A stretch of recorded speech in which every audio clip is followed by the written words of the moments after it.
नमस्कार बच्चों, कैसे हैं आप सब। आशा करती हूँ आप सभी अच्छे होंगे, स्वस्थ होंगे, खुश होंगे और अपनी पढ़ाई भी अच्छे से कर रहे होंगे। तो जैसा कि आप सभी जानते हैं, मैं हूँ आपकी हिंदी की अध्यापिका और मैं स्वागत करती हूँ आप सभी का आईसीटी वर्चुअल क्लासरूम में।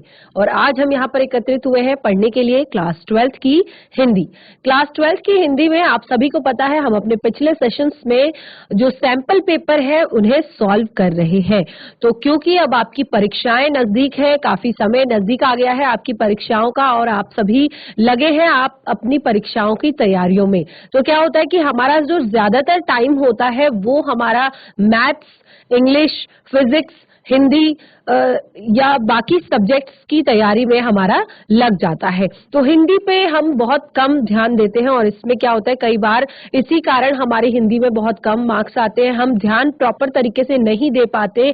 तो इसी लिए हम आपको यहाँ से सैंपल पेपर सॉल्व करवा रहे हैं ताकि आप जरूरी चीजों को याद कर सके, जरूरी चीजों को आप समझ सके कि कौन सा चैप्टर आपका इम्पोर्टेंट है, उस पर आप ज्यादा ध्यान दें और आप परीक्षाओं में अपना जो ये समय है इसको टाइम को मैनेज करते हुए अपने सभी विषयों की तैयारी जो है अच्छे से कर सके और बिल्कुल सटीक तरीके से आप प्रश्न पत्र को समझ सके और टाइम मैनेजमेंट को भी आप समझ पाए।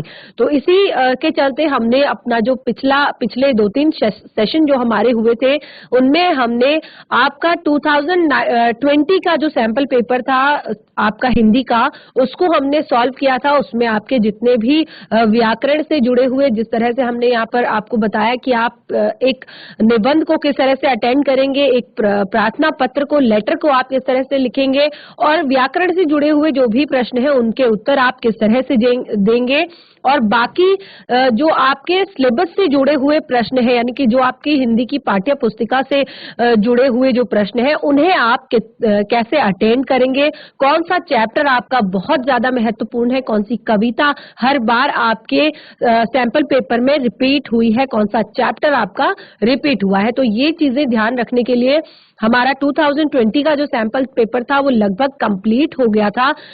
जो आपका संस्कृत का जो खंड है वो उसमें शेष है। बाकी आज हम अपना जो दूसरा सैंपल पेपर यानी कि 2019 का सैंपल पेपर हम शुरू करेंगे। तो बिल्कुल उसी तरह हम उसे पढ़ेंगे। तो आप ध्यान देंगे कि किस तरह से हम चीजों को यहाँ पर सॉल्व कर रहे हैं, पढ़ रहे हैं, समझ रहे हैं और कौन सा चैप्टर फिर से आपका रिपीट हुआ है कि 2019 में भी उस पार्ट से बहुत सारे प्रश्न आपके आए हैं और कौन सी कविता जो है आपकी आई हुई है।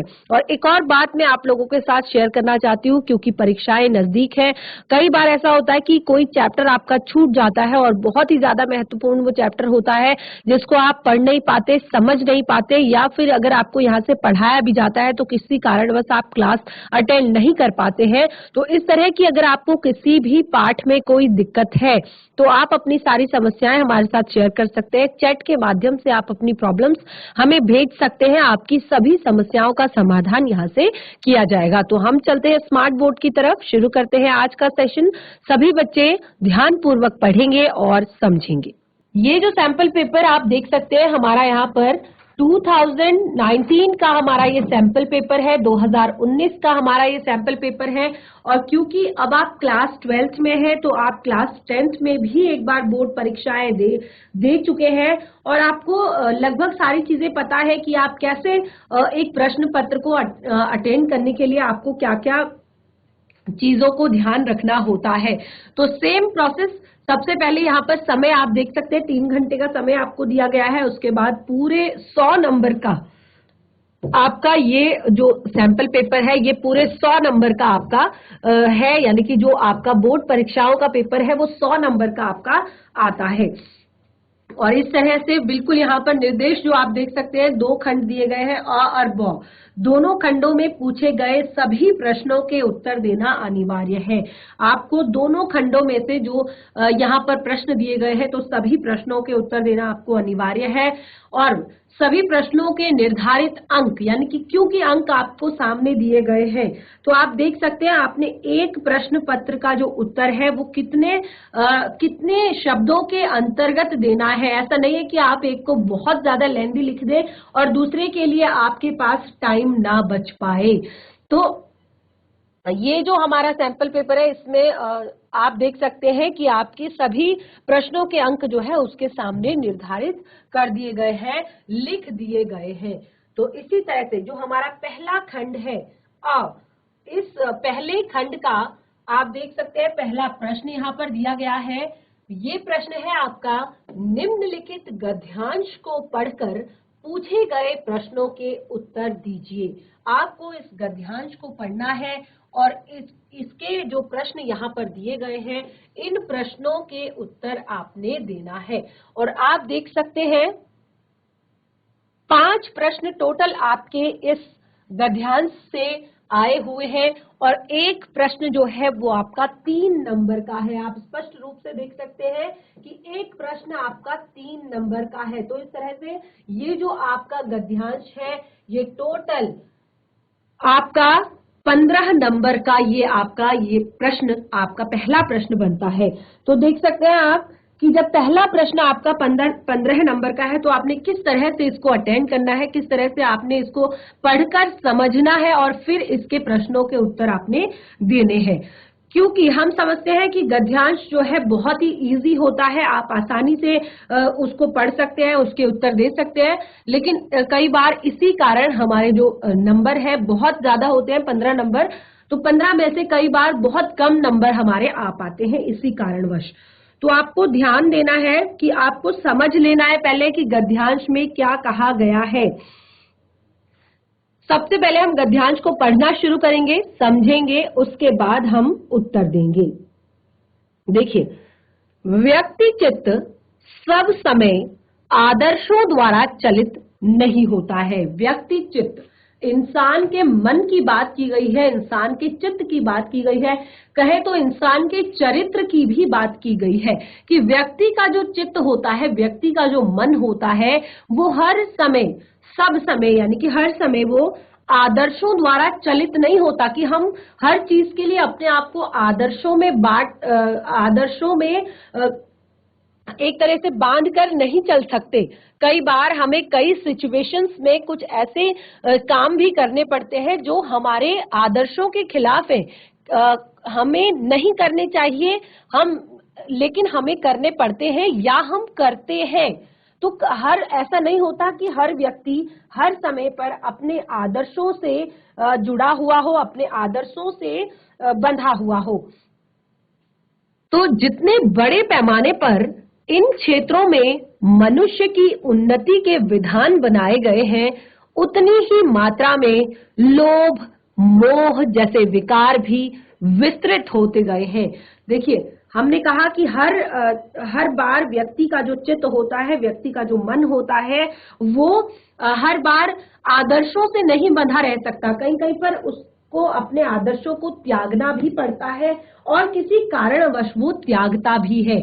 तो जितने बड़े पैमाने पर अगर हम देखें कि हर क्षेत्र में मनुष्य की उन्नति हो रही है, उन्नति के विधान हमने बनाए हैं, तो उतनी मात्रा में ही हम कह रहे हैं कि इंसान बड़ा हो रहा है, इंसान बड़ा आदमी बन रहा है, अच्छी चीजें सीख रहा है, अच्छे काम कर रहा है, लेकिन क्या हो रहा है, उसी पैमाने पर, यानी कि उतनी ही मात्रा में जिस तरह से इंसान बढ़ रहा है, उतनी ही मात्रा में जगह जगह पर लोभ, मोह, जैसे जो विकार है वो भी विस्तृत हो रहे हैं। आदमी का लोभ और मोह भी उसी तरह से बढ़ रहा है, जिस तरह से इंसान बढ़ रहा है, इंसान का मन जो है बढ़ रहा है, उसी तरह से उसका लोभ और मोह भी बढ़ रहा है।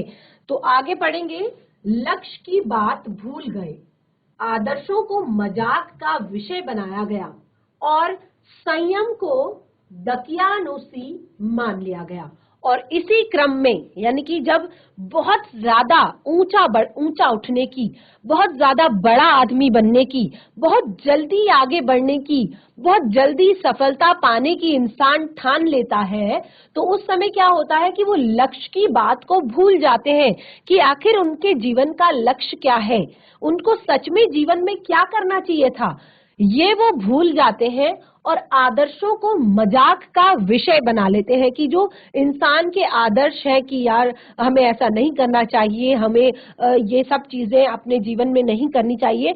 तो इस तरह आदर्शों का जो है मजाक, आदर्शों को एक मजाक का विषय बना दिया गया। अच्छा, अरे ये क्या करेगा, ये तो बस हमेशा अपने आदर्शों में बंधा हुआ रहता है, इस तरह का ऐसा मत करो, वैसा मत करो, वहां मत जाओ, ये मत करो, वो मत करो, इसी तरह ये हमेशा कहता रहता है। तो आदर्शों का मजाक बनाया गया और संयम को दकियानूसी मान लिया गया। अगर कहे कि संयम रखो, बस मेहनत करते जाओ और संयम रखो, आपको आपकी मेहनत का फल जरूर मिलेगा। लेकिन यहाँ पर इस बात को यानी कि संयम रखने को दकियानूसी मान लिया गया कि अगर इंसान कहने लग गया कि अगर हम संयम रखकर ही बैठे रहे तो एक दिन दुनिया आगे निकल जाएगी और हम पीछे ही रह जाएंगे। तो इस संयम शब्द को एक दकियानूसी मान लिया गया, यानी कि बेकार मान लिया गया। परिणाम जो होना था वो हो रहा है, और इस चीज का जो परिणाम है, इस बात का जो परिणाम है, जो होना था वो हो रहा है। यानी कि इस बात का जो परिणाम था वो इस चीज का जो परिणाम था वो अभी हो रहा है। यह कुछ थोड़े से लोगों के बढ़ते हुए लोभ का नतीजा है। और ये क्या है, ये थोड़े से जो लोग हैं उनके लोभ का बढ़ता हुआ नतीजा है। यानी कि उन लोगों का जो लोभ बढ़ रहा है उसका नतीजा ये है। परंतु इससे भारतवर्ष के थोड़े से लोग क्यों कहा गया है, क्योंकि ऐसा नहीं है कि पूरा जो समाज है वो खराब हो गया है या पूरा जो एक माहौल है वो खराब हो गया है। कई बार क्या होता है कि एक दो जो लोग होते हैं उनसे भी पूरा जो एक नियम बना हुआ है वो खराब हो जाता है। तो ये कुछ थोड़े बहुत लोगों के बढ़ते हुए लोभ का नतीजा है।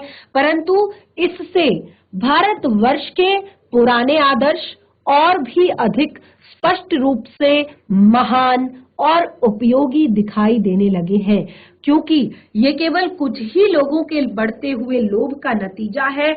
तो इसी कारण जो भारतवर्ष के पुराने आदर्श हैं, इसके कारण ही पता चल रहा है कि आखिर हमारे देश के जो असल में जो हमारे देश के आदर्श हैं वो अभी पता चल रहे हैं, वो अभी हमें मालूम हो रहे हैं कि इससे हमारे देश के जो आदर्श है वो और भी ज्यादा स्पष्ट हो गए हैं और हमें पता चल रहा है कि हमारे जो आदर्श थे वो कितने ज्यादा महान और उपयोगी थे। तो भारतवर्ष सदा कानून को धर्म के रूप में देखता आ रहा है। तो जो भारतवर्ष है वो कानून को सदा धर्म के रूप में देखता आ रहा है, अपने कानून को धर्म के रूप में मानता है भारतवर्ष। और आज एकाएक यानी कि अचानक कानून और धर्म में अंतर देखा गया है, क्योंकि भारतवर्ष जो हमारा था, जो पहले हमारा संविधान बना था, तो उसमें जो भी हमारे लिए नियम और कानून बनाए गए थे, जो भी हमारे कर्तव्य थे, जो भी हमने वहां पर अपने देश के लिए कानून बनाए थे, उन्हीं को हमने अपने धर्म के रूप में देखा था। उसके अलावा हम सोचते थे कि हमारे लिए कुछ भी नहीं है। लेकिन अचानक आज आप देखते हैं कि कानून और धर्म में अंतर आ गया है। धर्म को धोखा नहीं दिया जा सकता। आप बच्चे एक एक शब्द को ध्यान पूर्वक समझिएगा, क्योंकि जब आप आंसर देंगे तो इन्हीं में से बीच में से आपको आंसर देने होंगे। तो धर्म को धोखा नहीं दिया जा सकता, कानून को दिया जा सकता है। यानी कि आज एक सोच बन गई है कि इंसान अपने धर्म के लिए इतना कट्टर हो गया है, अपने धर्म के लिए इतना ज्यादा मजबूत खड़ा हो गया है कि वो सोचता है कि धर्म को धोखा नहीं दिया जा सकता, परंतु कानून को दिया जा सकता है। यानी कि उसके लिए देश के जो अपने देश के प्रति जो उसके कर्तव्य थे, अपने देश के प्रति जो उसका जो भी अधिकार थे, कर्तव्य थे, वो सारी चीजें अब उसके लिए एक मजाक बन गई है। यानी कि कानून का, जैसे कि हमने कहा कि यहाँ पर एकाएक हमें अंतर दिखाई देने लगा है। पहले हम कानून को ही अपने धर्म के रूप में मानते थे, धर्म जानते थे, अपना कर्तव्य मानते थे, लेकिन आज इन सभी चीजों में अंतर हमें यहाँ पर दिखाई देता है। लोग अपने धर्म के प्रति कट्टरता दिखा रहे हैं, अपने धर्म को बड़ा मानते हैं, लेकिन कानून को वो धोखा दे सकते हैं, कानून के साथ वो मजाक कर सकते हैं, कानून वो तोड़ सकते हैं। और यही कारण है, जो भी धर्म भीरू है, यानी कि जो भी व्यक्ति धर्म को ज्यादा मानता है, वो कानून की त्रुटियों से लाभ उठाने का संकोच नहीं करता, लाभ उठाने में संकोच नहीं करते। जो धर्म भीरू है, यानी कि जो बहुत ज्यादा धर्म के प्रति समर्पित है, बहुत ज्यादा धर्म के प्रति कट्टर है, बहुत ज्यादा धर्म को मानते हैं, वे लोग भी कानून की त्रुटियों से, अगर गलती से कानून में यानी कि नियमों में जो नियम बने हैं उनमें अगर कहीं पर त्रुटि आ जाए तो उससे लाभ उठाने में वे लोग भी संकोच नहीं करते, वे लोग भी हिचकिचाते नहीं हैं इस बात से। इस बात के पर्याप्त प्रमाण खोजे जा सकते हैं और इस बात को हम स्पष्ट कर सकते हैं। अभी हमारे समाज में इतनी सारी चीजें हो रही हैं कि इस बात के पर्याप्त प्रमाण आप खोज सकते हैं समाज में, अपने आसपास की बातें सुनकर, अपने आसपास के लोगों को देखकर, अपने आसपास हो रही जो भी चीजें हैं, आप अलग अलग न्यूज़पेपर्स में नई नई बातें सुनते हैं, धर्म से जुड़ी हुई या फिर और बाकी चीजों से जुड़ी हुई या धार्मिक जो भी चीजें हो रही हैं उनसे जुड़ी हुई। तो यहाँ पर इस बात के प्रमाण कि लोग किस तरह से कानून की त्रुटियों से लाभ उठाते हैं या कानून को बहुत ज्यादा नहीं मानते हैं। तो समाज के ऊपरी वर्ग में चाहे जो भी होता हो, भीतर बाहर भारतवर्ष अब भी यह अनुभव करता है कि धर्म कानून से बड़ी चीज है। देखिए यहाँ पर भारत के हमारा जो देश है उसमें समाज का जो ऊपरी वर्ग है, यानी कि जो ऊपर का जो ऊपरी वर्ग, यानी कि एक तरह से हम कहें जो बाहर से अगर हम देखें तो उसमें चाहे जो भी हो रहा हो, चाहे जो भी दिखाया जा रहा हो, चाहे जो भी कहा जा रहा हो, लेकिन भीतर और बाहर भारतवर्ष अब भी यह अनुभव कर रहा है कि जो धर्म है वो कानून से बड़ी चीज है। अब भी सेवा, ईमानदारी, सच्चाई और आध्यात्मिकता के मूल्य बने हुए हैं, यानी कि समाज में अब भी सेवा के, ईमानदारी के, सच्चाई के और आध्यात्मिकता के मूल बन गए हैं। लेकिन ये दब अवश्य गए हैं। ये जो हमारे देश में कभी लोगों में सेवा भाव, ईमानदारी, सच्चाई और आध्यात्मिकता जो थी, इसके जो मूल्य थे लोगों में, इसमें लोगों के अंदर जो एक नैतिकता थी, एक मौलिकता थी, तो वो मूल्य जो है अब भी बने हुए हैं, लेकिन ये दब गए हैं कहीं, लेकिन नष्ट नहीं हुए हैं। ये जो मूल्य है ये दब गए हैं, लेकिन अभी नष्ट नहीं हुए हैं। आज भी वह मनुष्य से प्रेम करता है, महिलाओं का सम्मान करता है, झूठ और चोरी को गलत समझता है। देखिए, तो आज भी कुछ मूल्य जो कुछ लोगों के अंदर, अगर हम देखें बाहरी समाज में चाहे जो भी हो रहा हो, लेकिन अंदर से भारत अभी भी ये समझता है कि जो धर्म है वो कानून से बड़ी चीज है और सेवा, ईमानदारी, सच्चाई, आध्यात्मिकता के मूल्य जो है लोगों के अंदर अभी भी थोड़ा बहुत है, वो कहीं दब गए हैं। यानी कि जरूरत पड़ने पर शायद वो एकदम से बाहर ना आए, लेकिन खत्म नहीं हुए हैं। आप नहीं कह सकते कि एकदम समाप्त हो गए हैं। अभी भी लोगों के अंदर सेवा का भाव है, थोड़ा बहुत कहें तो ईमानदारी भी है, सच्चाई भी है और कहीं ना कहीं आध्यात्मिकता भी थोड़ा बहुत है। और आज का मनुष्य जो है वो आज भी वह जो है मनुष्य से प्रेम करता है, महिलाओं का सम्मान करता है, झूठ और चोरी को गलत समझता है और दूसरों को पीड़ा पहुंचाने को पाप समझता है। तो देखिए, यहाँ पर हमने ये जो गद्यांश पढ़ा, ये गद्यांश जो हमने यहाँ पर पढ़ा, इसमें आप देख सकते हैं यहाँ पर किस चीज के बारे में बात हो रही है। सबसे पहले आपको ये समझना है। क्यों समझना है? क्योंकि आपने प्रश्नों के उत्तर देने हैं स्पष्ट रूप से, और बिल्कुल भी आप इसमें कुछ भी नहीं लिख सकते ऐसा वैसा, क्योंकि ये 3 नंबर का आपका प्रश्न है। अगर आप इसमें ज्यादा समय व्यर्थ कर कर बहुत सारी चीजें लिखने की कोशिश करेंगे तो केवल आपका समय नष्ट होगा, आपका नंबर आपको शायद पूरे ना मिल पाए। तो चीजों को समझिए और उसके बाद आप उत्तर देने का प्रयास कीजिए। तो हमने यहाँ पर पहला प्रश्न पढ़ा है आपके इस गद्यांश से कि व्यक्ति चित्त सब समय आदर्शों द्वारा चलित नहीं होता का भाव स्पष्ट कीजिए। आपने सबसे पहले यहाँ पर भाव स्पष्ट करना है इस चीज का कि व्यक्ति का जो चित्त होता है, इंसान का जो मन होता है, वो सब समय आदर्शों द्वारा चलित नहीं होता। यानी कि हर समय आप उसमें आदर्श नहीं थोप सकते कि आप इन आदर्शों पर चलो। तो क्या भाव यहाँ पर बताने की कोशिश की है, किस बात को यहाँ पर स्पष्ट करने की कोशिश की है, ये आपने बताना है। तो देखिए यहाँ पर जैसे हमने कहा कि हमारा जो देश है ये बहुत ही ज्यादा पैमाने पर बहुत ही अलग अलग क्षेत्रों में अब उन्नति कर रहा है, बहुत आगे बढ़ रहा है, बहुत ज्यादा वो उसको जल्दी है कि वो बहुत जल्दी से एक विकसित देश बन जाए। लेकिन देश किससे बनता है?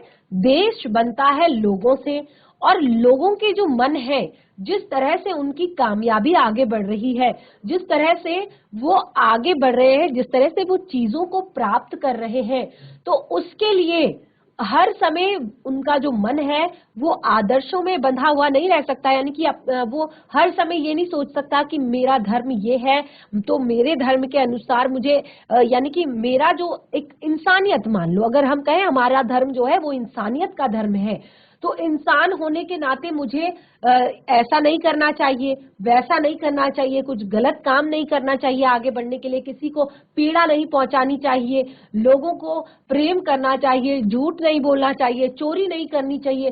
तो इतनी सारी चीजें इंसान हर बार नहीं सोच पाता, तो वो कुछ ना कुछ जरूर ऐसे काम भी साथ में करता है जिससे कि वो आगे बढ़ पाए।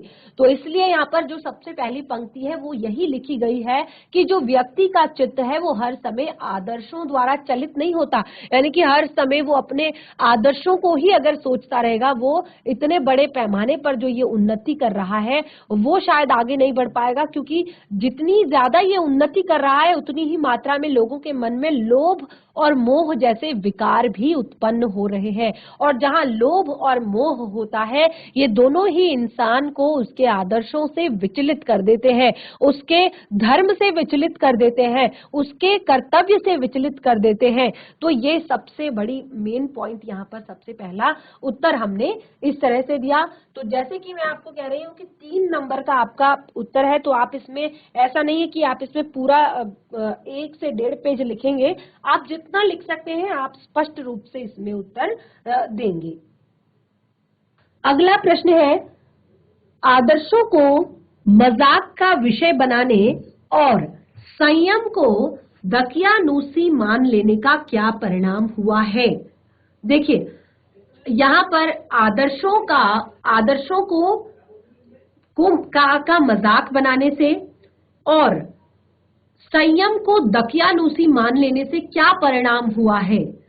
देखिए क्या परिणाम हुआ है आदर्शों का मजाक बनाने से और संयम को दकियानूसी मानने से। देखिए क्या हो रहा है कि यहाँ पर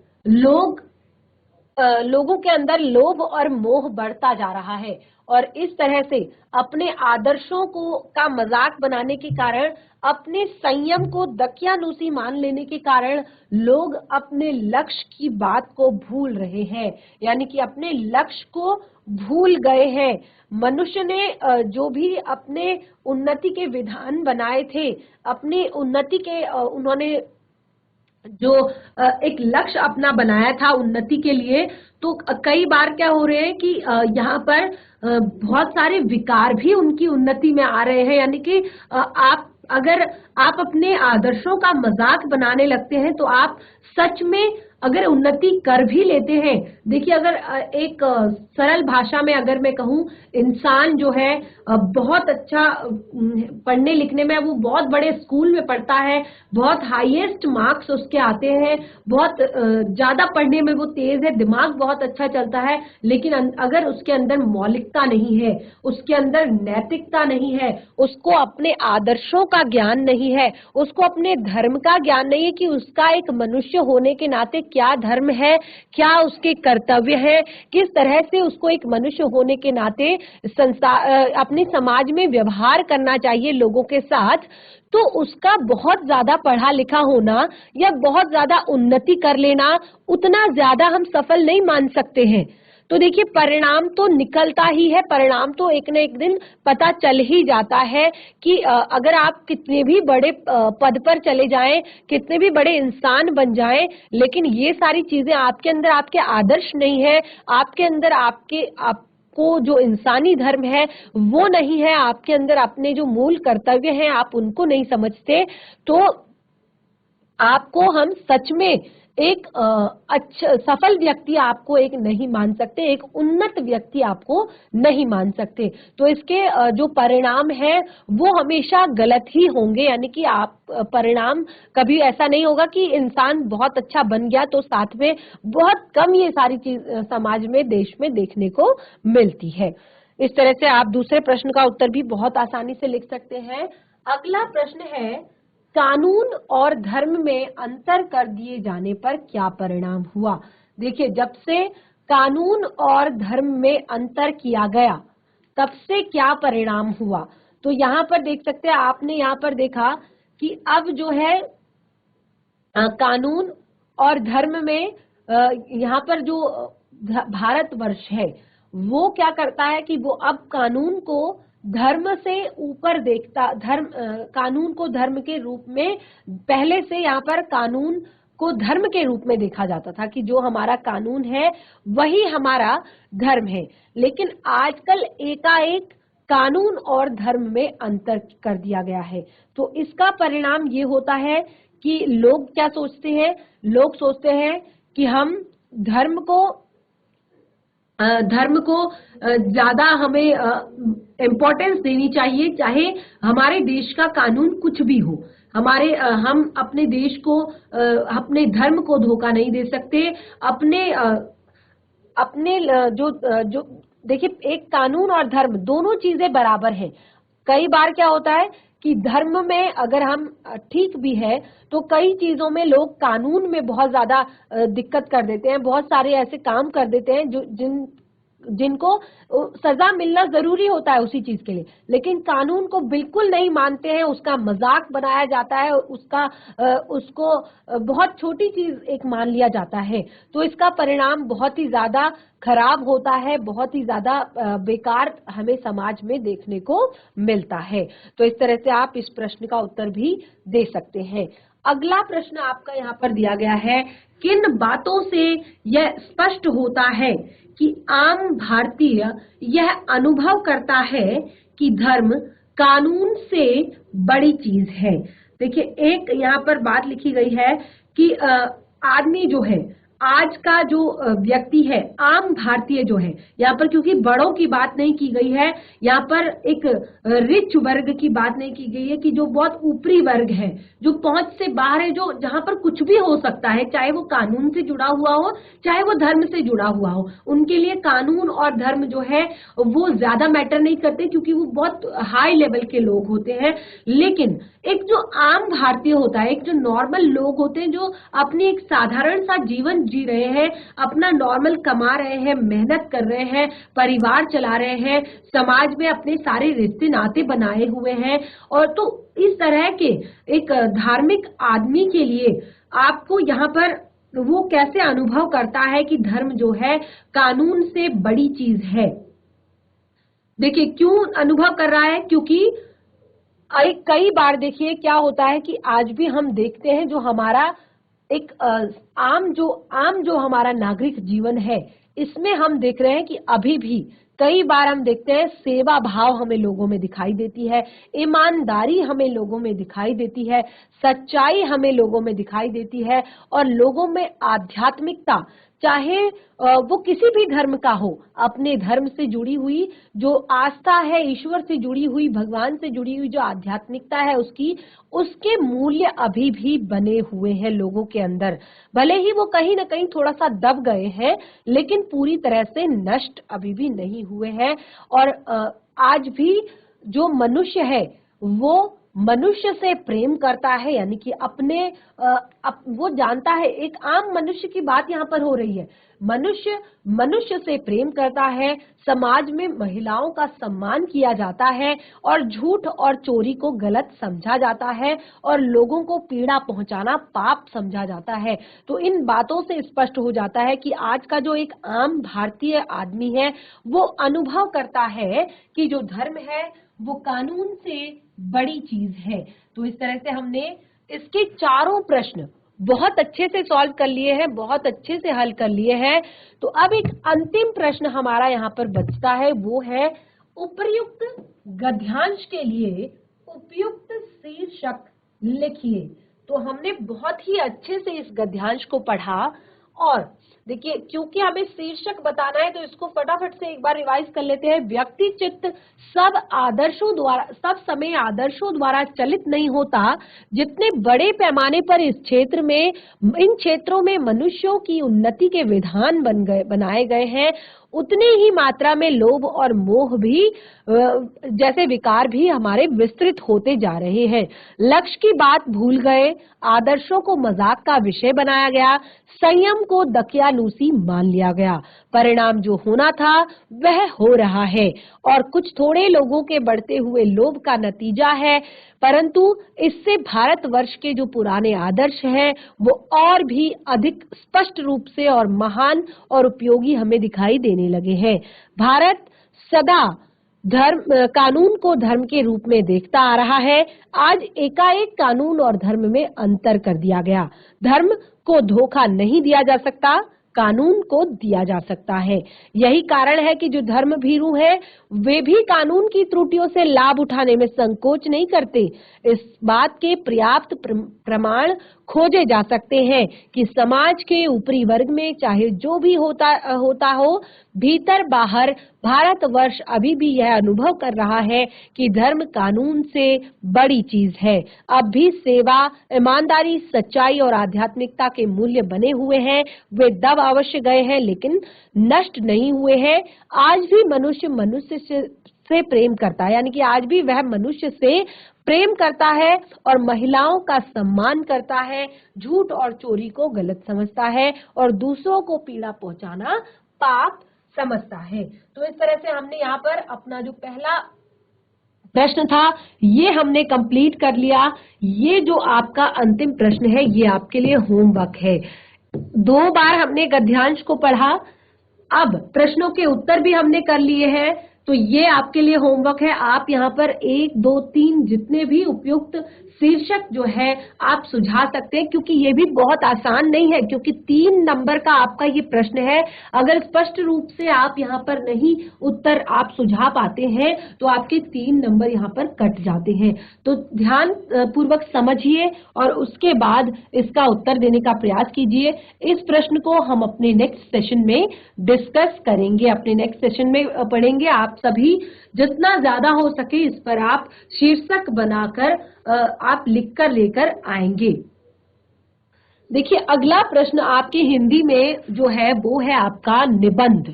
आपको 4 विषय यहाँ पर दिए गए हैं, केवल एक विषय पर आपने निबंध लिखना है और शब्दों की सीमा आप देख सकते हैं, केवल 200 शब्दों का आपने निबंध लिखना है। तो आप ये नहीं समझिए कि आपने निबंध लिखना है तो आप 10 पेज भरेंगे, ठीक है। आपका 10 नंबर का ये निबंध है, बिल्कुल भी ये नहीं सोचना है कि 10 पेज भरेंगे, केवल 200 शब्दों में। देखिए यहीं पर आपका टाइम मैनेजमेंट जो है वो खराब हो जाता है, क्योंकि आप देखते हैं 10 नंबर का प्रश्न है, निबंध है, तो आप 10 से 12 पेज भरने लगते हैं और ये जो टाइम है आपका यहाँ पर बहुत ज्यादा वेस्ट हो जाता है। तो आपको शब्दों की लिमिट दी गई है, केवल लगभग 200 शब्दों के अंदर 250 शब्द भी आप लिख सकते हैं कि अंदर आपने निबंध को लिखना है। और टॉपिक आपको यहाँ पर दिए गए हैं 4। ध्यानपूर्वक टॉपिक को देखिएगा, क्योंकि आप देखेंगे कि किस टॉपिक पर कौन सा टॉपिक आपका बार बार यहाँ पर रिपीट हुआ है, तो उसकी आप अच्छे से तैयारी करके आएंगे।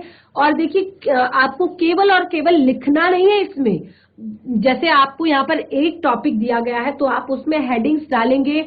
सबसे पहले जैसे आपको यहाँ पर पहला आपका यहाँ पर दिया गया है निबंध, राष्ट्र निर्माण में नारी का योगदान। राष्ट्र निर्माण में नारी का योगदान, तो इसमें आप सबसे पहले इस तरह से हेडिंग डालेंगे कि क्या राष्ट्र निर्माण में जो इंसान है, लोग हैं, वो किस तरह से अपनी भूमिका निभाते हैं और उसमें नारी का क्या सबसे बड़ा योगदान है वो आप बताएंगे। और स्थिति बताएंगे देश में कि क्या है, नारी की स्थिति क्या है, क्योंकि आप जब तक चीजों को स्पष्ट नहीं करेंगे, क्लियर नहीं करेंगे, तो आप निबंध का जो असली निबंध में आप जो सच पे बात बोलना चाहते हैं वो आप क्लियर नहीं कर पाएंगे। तो देश में महिलाओं की स्थिति और महिला शिक्षा, इस सारी चीजों के बारे में आप यहाँ पर लिख सकते हैं। और फिर किस तरह से एक नारी जो है अपने राष्ट्र निर्माण में सबसे ज्यादा सहायक होती है वो आपने यहाँ पर लिखना है। तो महिलाओं से जुड़ी हुई बहुत सारे टॉपिक्स आप याद करेंगे, आप पढ़ेंगे और उसके बाद आप राष्ट्र निर्माण में यानी कि देश के निर्माण में जो नारी का योगदान है वो आप बता सकते हैं। यहाँ पर बहुत अच्छे से इस पे निबंध लिख सकते हैं। अगला बहुत ही अच्छा टॉपिक आपको दिया है, विज्ञान के बढ़ते कदम। तो इस पर भी आप बहुत अच्छे से निबंध लिख सकते हैं, विज्ञान के बढ़ते कदम।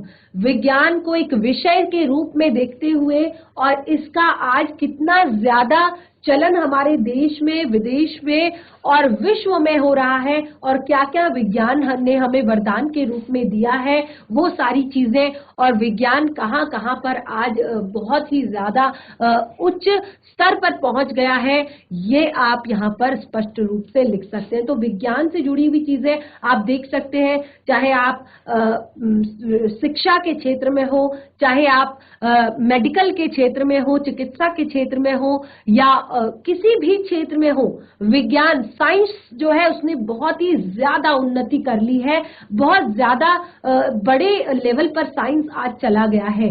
तो किस तरह से ये विज्ञान के बढ़ते कदम है, किस तरह से धीरे धीरे से आज हमारा देश या विश्व यहाँ तक पहुंचा हुआ है, सारी खोजें किस तरह से हुई, वो आप सारे टॉपिक इसके अंदर अगर लिखेंगे, बहुत ज्यादा महत्वपूर्ण टॉपिक्स, तो बहुत अच्छे नंबर आपको यहाँ पर कम शब्दों में भी मिल जाएंगे। और अगला बहुत ही ज्यादा अच्छा आपको यहाँ पर टॉपिक दिया गया है निबंध के लिए, जीवन में अनुशासन का महत्व। देखिए सबसे बड़ी बात है कि अगर आपके जीवन में अनुशासन नहीं है, आपके पास सब कुछ है लेकिन आपके जीवन में अनुशासन नहीं है, तो आपका जीवन व्यर्थ है।